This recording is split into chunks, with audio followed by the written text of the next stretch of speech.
Now, as to why I stayed back. And this is the final expectation versus reality situation that I'll talk about is the healthcare system. Whew, the healthcare system. Um, so after the 10 months that I spent, I went back home. I came back because I was pregnant with my son, and then I went back also just to do a bit of what we call Foreign Service Academy at my work at the time. And I was supposed to use the mid semester to come back, birth my son, and then go back. And at this point, I think I'd made up my mind that I wasn't giving up my career. We had mapped out a plan on how we're going to manage ourselves as a family through my career, because my career is such a unique one. It involves a lot of travel, it involves moving from place to place, and just you don't have a stable place to stay. Like, you're not stable anywhere for at best 3 years, and then you're up and moving again, right? And so we already mapped out a plan on how we're going to navigate that. And everybody talked to me like, why wouldn't you just stay? Why don't you stay? Your husband is here, you should stay. Like, I heard it all. I heard it all. And y'all, I know you meant well, but you don't want to know like what that was doing to me mentally at the time. But I thank God that through it all, I think my husband and I got to a point where, and this is key, as couples, when you move, do things together. It is very important. Learn to be on the same page before making life altering decisions. My husband and I got to a point where we sat down and he shared with me and said, look, whatever you decide, I'm on board with it. Whatever you decide, we'll walk through it, we'll figure something out and work our way around it. And that was all that I needed to hear all along. That was all I needed to hear. And that just gave me the quietness in my mind that I needed to just really think and reflect. Now, as a child growing up, I always just said I'll never give up my career for a man, for a family, or anything like that. Don't judge me. Again, listen, don't judge. But hearing him say that, he just did something to my mind. But it wasn't automatic. So I was pregnant with my son. When I was here, pregnant with him, like, it was just a constant hassle. I was constantly sick, and it wasn't, there was pregnancy sickness, but it felt like there was something more. Like, I was constantly having migraines. Every little thing I ate, I would blow up. I was not sleeping well. I was like, it was just a mess. And then I traveled home, and I realized all of that just stopped. Everything, it just stopped. All I was left with was the regular pregnancy sicknesses that would happen, the morning sicknesses, the tiredness, and all that. But all the extras just stopped. The migraines, everything, the swellings, the excessive swellings, because there was swellings, but the excessive swellings, everything just ended. And I was wondering, oh shoot, what is going on? Right? And I don't know, maybe it was the food I was eating back home because I ate fresh. Um, like, I don't know what it was. But then I came back and everything started again. Now, here's where it gets really annoying, because every time I'll go to the hospital, I'll tell the doctors, and then they'll tell me, oh, yeah, you're just gaining too much weight too rapidly. And I'm like, see, that's another thing. Why am I gaining weight this rapidly? Nobody should gain weight this rapidly in pregnancy. I know I'll gain weight, but not as rapidly as I was gaining, right? And so it was horrible. Like, I kid you not, over the course of the pregnancy, I gained 40 kg. I don't know what that is in pounds. 40 kg. So much so that I was constantly going for checkups just to see. They were checking my blood sugar, high blood pressure, just so that nothing gives at any point. And so they were constantly monitoring, and then I was declared a high risk pregnancy.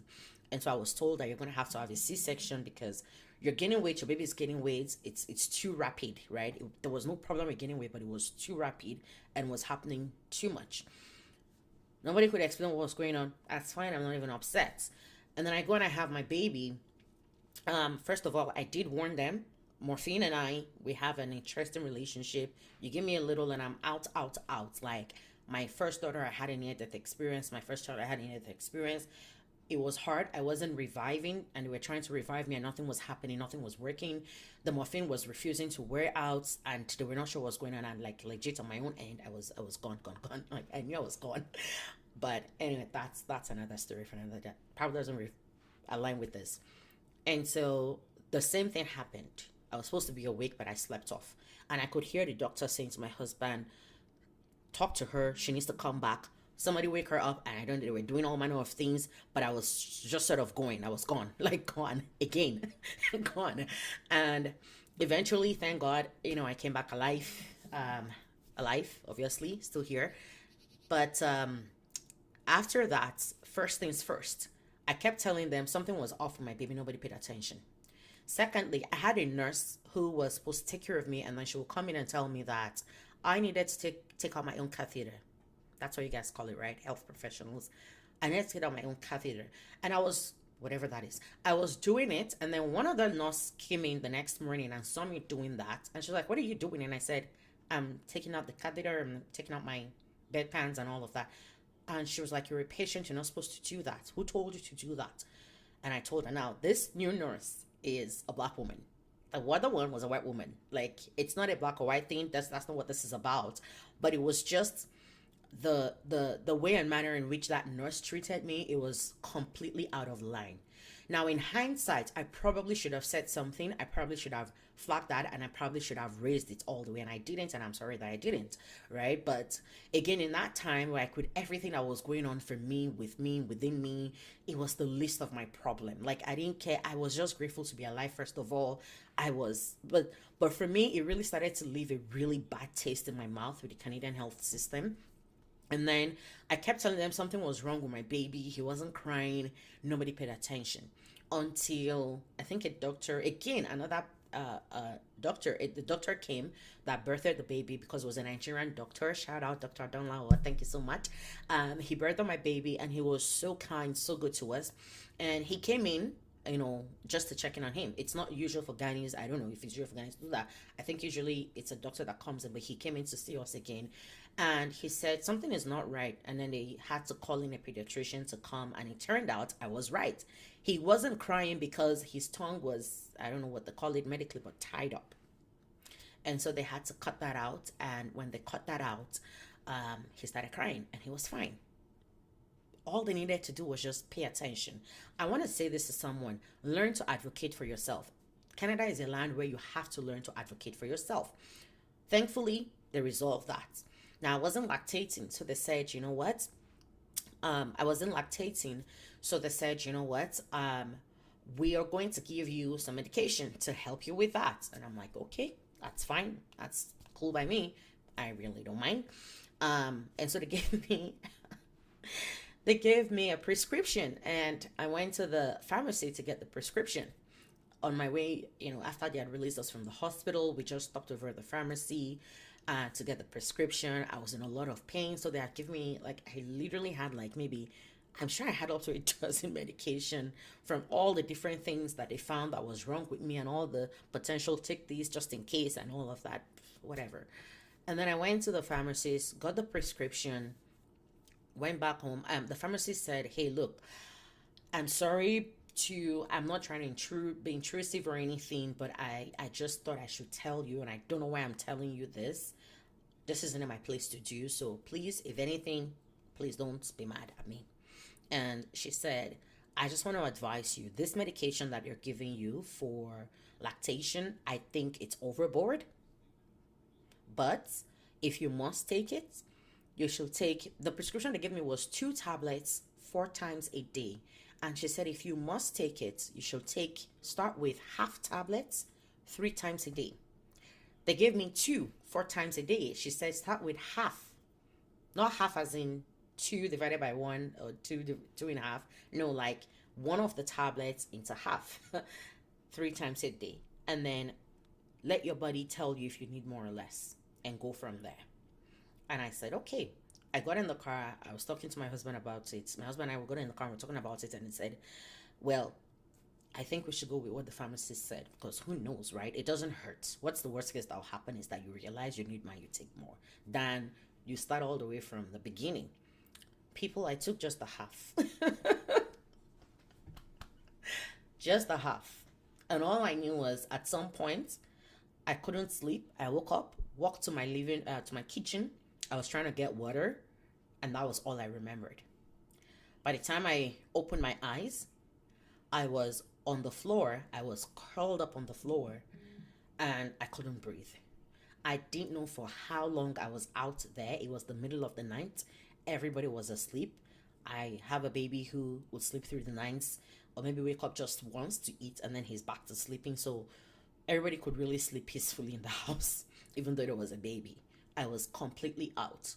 And I just stood up, found my way to the room, told my husband this is happening.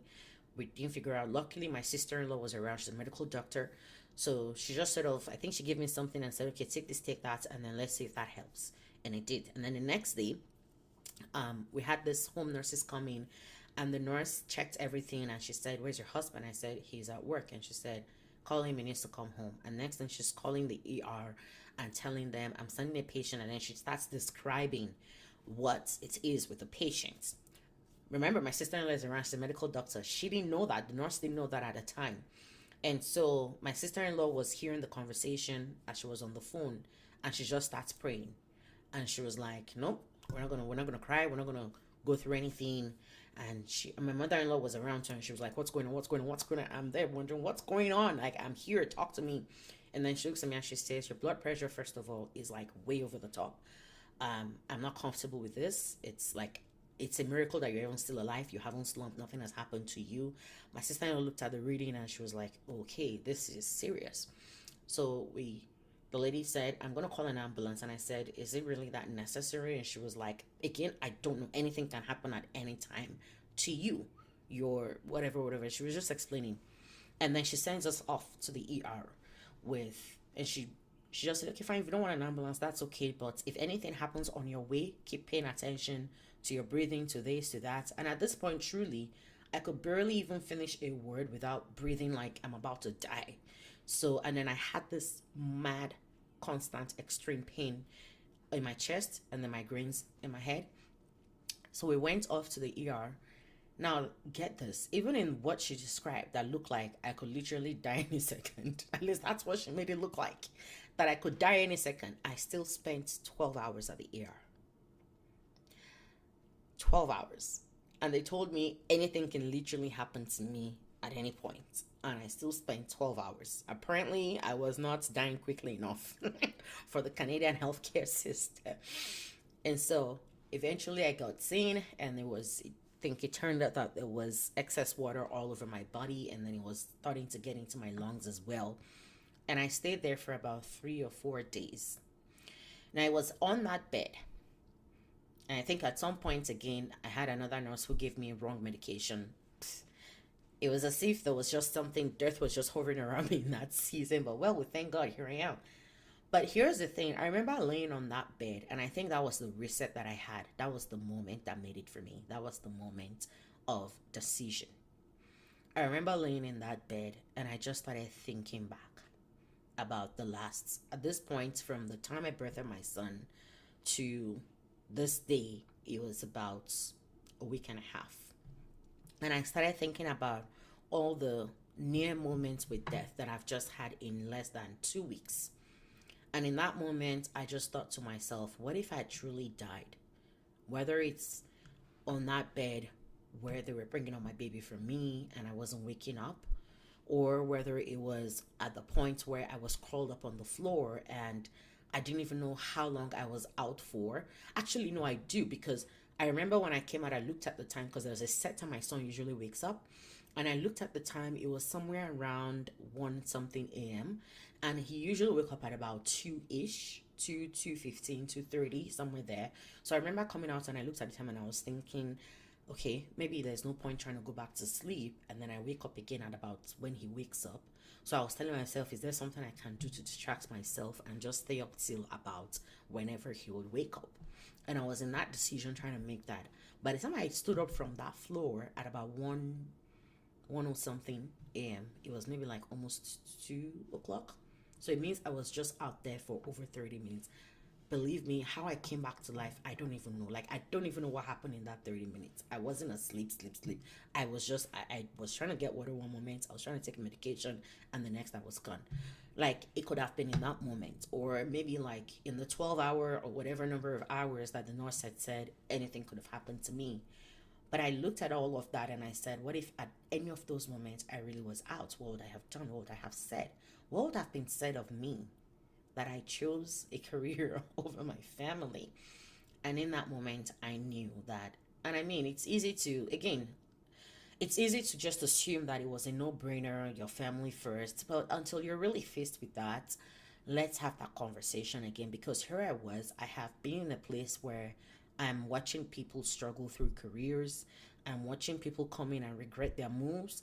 I am in that place where I'm seeing the opportunities that are not opening up for me, and I'm struggling with the realities that I'm finding on the ground, and I'm realizing that people are people everywhere. There are terrible human beings in Nigeria as there are in Canada. There are great, good people in Canada as there are in Nigeria. I'm realizing that the healthcare system may be free, but to some degrees and in its own way, just as whack, right? No offense. Like, I mean, still love Canada, still love the healthcare system, right? Um, so much so that, I mean, look at the way the last election went. The healthcare system was a big deal, that much. Here thinking about all of these different perspectives and all of these different things, and there's no anybody's going to convince me that I didn't have something already working for me back home to go back to. But that moment was the moment that crystallized it for me, and I realized that I want to be here for my family. So every time when people ask me, why did you move here? And I say, for my family, that's exactly what I mean. Is that I got to a point where I realized that my family was way more important to me than any career, than any business, than anything that I would ever want to have on the face of this planet. And I realized that I wanted to just be here for them. And I also thought about it that when my son is asked, where are you from? He's way more likely to say Regina than Nigeria. And in that moment, I realized that I wanted to preserve the land for him, if nothing else. So again, a lot of people will hear me say things like, I do a lot of things with the next generation in mind and for my children. That's exactly what I mean. Because in that moment, it felt like it wasn't just my son I gave birth to, I gave birth to a new sense of purpose. And for the first time, my heart really started to open up to Canada, to Regina. And truth be told, I have regrets? I don't. I honestly don't. Do I sometimes wonder what my life would have been if I had taken a different path? Absolutely. But the truth is that 10 years after, like, I look back and I'm grateful that I made that decision to at least give the country a chance. Because in giving Canada a chance, I think it's given me many chances as well. Many chances at a different, not a different career path, but a different way to go about the career path that I have. It's given me chances where I talked about all the things that I have done in episode one, right? And it's given me all of those different chances to be able to do that. It's given me the chance to have two passports. Like, you can travel almost anywhere, and I love to travel. Like, it's giving me all of those chances. And in that 10 years, yes, I have always been in Regina, and it will take a lot to really stick me out of Regina at this point. But I've always been here, and it's been such a blessed journey. So there you have it. The realities versus expectations. What were your realities in Canada versus the expectations that you would come in with? I would love to hear about them. Let me know in the comments. And hey, if you're not subscribed to this channel, I don't know what you're doing. I don't know why you're not subscribed yet. I strongly encourage you to do that. And before I go, I'm just going to leave you with this. Whatever your reality is right now, I want you to understand this. It doesn't define, and it doesn't have to define the entire outcome of your life. There's still a part where you're going to have to sit down and decide what you want out of this country, what you want out of the move that you have made, and you're going to put in the work that you need to put in. And I can assure you that all things being equal and God on your side, that you're going to come out better than expected, because that's been my reality. And that was actually my expectation, is that if I'm going to be here, it better work out. So I guess at the end of the day, maybe my reality matched my expectation. Who knows? Just maybe in a different way to get there. I'll see you in the next episode. Bye.